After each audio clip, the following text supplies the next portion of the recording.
cada novo 20 de novembro, Zumbi se espraia, amplia o seu território na consciência nacional, empurra para os subterrâneos da história seus algozes, que foram travestidos de heróis. Sueli Carneiro. Fala galera, eu sou o professor Antônio Carlos de História e vou trabalhar hoje um pouquinho com vocês História e Cultura Afro-Brasileira, ok? Para os alunos do ensino fundamental anos finais. Tamo junto, galera! Bom, nós vamos falar de um dos assuntos mais importantes dentro da história, que é a história e cultura da formação do nosso país. Só que a gente vai pegar uma das matrizes, nós temos três. A matriz indígena, os diversos grupos indígenas que estavam aqui à época da chegada dos europeus, os próprios europeus que chegaram a partir ali do século XVI, XVII, e também os africanos, que vieram para cá a partir de uma migração forçada. Então é a partir disso que a gente vai entender, ou seja, as três matrizes que formaram o nosso país, que foram fundamentais para a edificação daquilo que nós temos, tá? Então hoje o que a gente vai falar é da matriz africana, ok? Então vamos lá, vamos dar um pulinho lá na África para entender como que isso acontece, porque muitas vezes a gente fala africano, mas qual africano? Kibundo, Ovibundo, de onde é esse daí? Ele é Urubá? Ele é de onde? Ele é de qual região da África? Africano é tudo igual? É um país? Não, não é. É um continente. Um continente extremamente heterogêneo, diferente em todos os aspectos possíveis que tu possa imaginar. É um continente que tem a maior história da humanidade. Então, quando eu estou falando aqui de África, eu estou falando do lugar onde tem a maior história do planeta. Por quê? Nossa espécie, Sapiens sapiens, surgiu exatamente no continente africano. Nossa espécie, ela surge ali, depois ela migra para a Ásia, para a Europa, para a Oceania e para a América. Ou seja, todos nós somos descendentes de africanos. Observe como o racismo não tem o menor sentido. Se você estudar um pouquinho, não tem por que você ser racista. Porque todos nós, seja o branco finlandês, ou seja tudo mais, o negro baiano, todos nós viemos de um mesmo ponto, que foi do continente africano, que é o berço da humanidade e o berço das civilizações. Ok? Então esse é o primeiro ponto importante. Vamos dar uma olhadinha no mapa da África. Olha bem aqui o mapa da África. Olha o tanto de país que tem, gente. Dentro disso que você pensa, professor, mas não é tanta coisa assim, não. Então tá bom, eu vou te mostrar um outro mapa. Pedaço norte primeiro, depois o sul.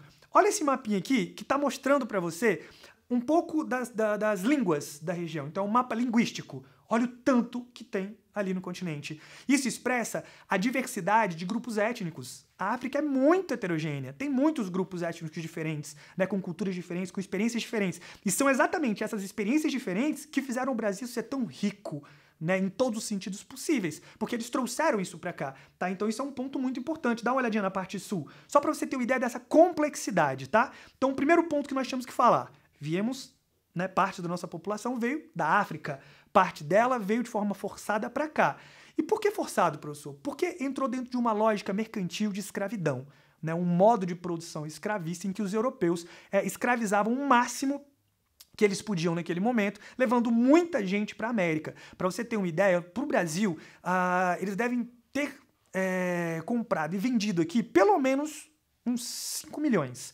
Então ali 4,8, 4,9, mas mais ou menos 5 milhões. Caramba, professor, é muita coisa, cara. 5 milhões? Sim, gente. Então foi um comércio muito amplo. E como que isso acontecia? Eles colocavam essas pessoas em um navio que a gente chama de tumbeiro. Professor, tumbeiro, lembra de tumba, morte, Exatamente, o índice de morte era muito elevado, percentual ali de 40%, 50% em alguns casos, 60%, depende muito da viagem, mas 2 meses de viagem de um jeito extremamente difícil. E essa viagem, gente, ela era muito complexa porque eles ficavam na parte de baixo do barco. E naquela parte de baixo, cara, eles faziam tudo o que precisava. Como assim, professor? Tudo? E aí? Tudo que você está falando? Exatamente tudo, galera. Então, naquele lugar era onde eles comiam, onde eles defecavam, onde eles faziam xixi, onde eles vomitavam, muitas vezes, pela própria situação do fedor da região. Então, assim, imagina que situação era fazer essa viagem. Chegando aqui, os caras paravam em alguma ilha próxima, davam uma limpadinha nessas pessoas e tratavam essas pessoas de uma forma desumana. Eles desumanizavam, eles tiravam a humanidade do indivíduo, sabe? Para vender como um objeto vocalis, como um objeto que fala, Então eles vão vender como se não tivesse humanidade. Agora, óbvio, todas essas pessoas tinham humanidade, tinham identidades distintas, tinham cultura e histórias variadas e experiências das mais importantes para a formação do nosso país, mas elas eram vendidas como objeto aqui dentro. Ok, chegavam aqui, iam trabalhar na condição de escravos. Professor, eu sempre quis saber o que é um escravo, cara. O que significa isso? Vamos pegar pela origem da palavra. Escravo, slave, eslavo. Professor, mas pera, eslavo? A galera lá da Rússia não é eslava, professor? É. A galera do leste europeu não é eslava? É. Ué, professor, mas aquele povo não é bem branquinho? Por que está associado? Então, gente, infelizmente, a gente associa muito a palavra escravo à população negra porque a gente resume uma história espetacular de séculos, de milênios, do continente africano a 3 séculos e meio de escravidão. E aí a gente associa automaticamente. Só que a palavra em si nem está relacionada ao africano em si, nem está relacionada a uma pessoa negra, está relacionada a uma pessoa branca, né? O slave, eslavo. Né? Então esse é o primeiro ponto, já tem que dissociar. Eu não posso imaginar na minha cabeça escravo. Ah, vou pensar na pessoa negra. Não, eu não tenho que imaginar nada. Eu imagino escravo, uma pessoa sem liberdade. Uma pessoa que não tem controle sobre sua própria vida. Uma pessoa que não tem direito uma pessoa que não tem o direito de ter a sua própria sexualidade garantida, né? Ela não pode dizer se ela vai ou não vai. Muitas mulheres negras eram estupradas pelos seus senhores, porque para eles não era nada. Eles achavam aquilo normal. Aquilo para eles era uma coisa tranquila. Por quê? Porque eles não conseguiam controlar a sua própria lógica sexual. Então olha que coisa doida. Isso é ser escravo.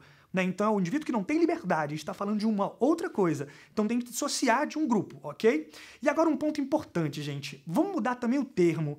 A população africana que veio para cá, ela não é uma população escrava, que parece que é quase uma etnia, não é?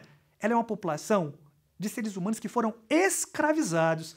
Quem fala isso é Makota Waldina. Olha que interessante, gente, a frase dela, o textinho que ela traz aqui sobre essa situação.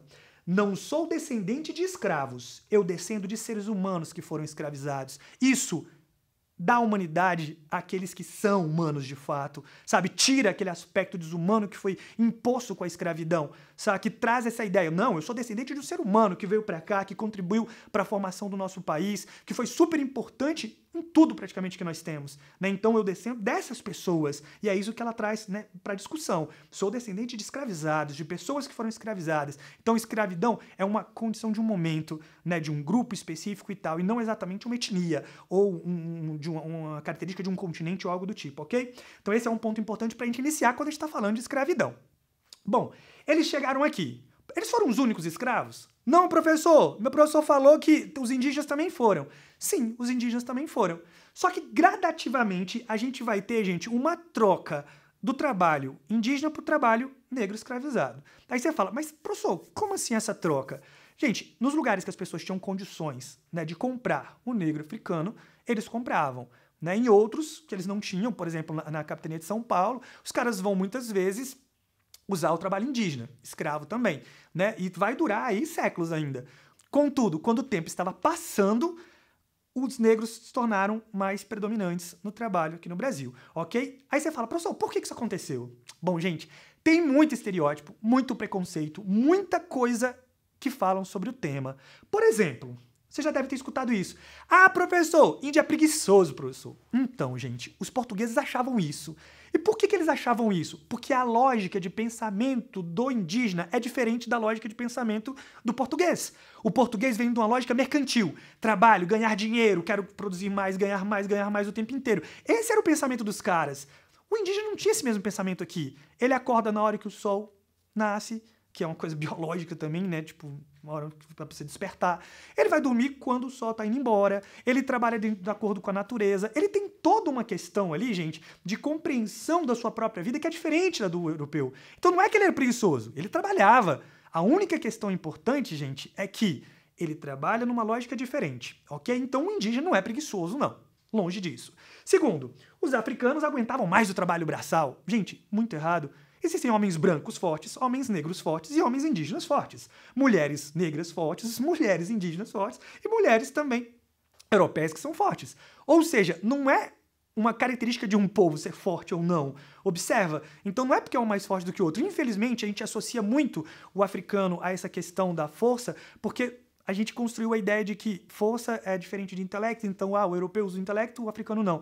Mas não tem o menor sentido isso, né? Não tem mesmo. Então não era mais forte. Professor, já sei, o africano é muito conformado, professor. O africano aceitava a escravidão. Gente, óbvio que não, gente. Pelo amor de Deus, vamos esquecer isso.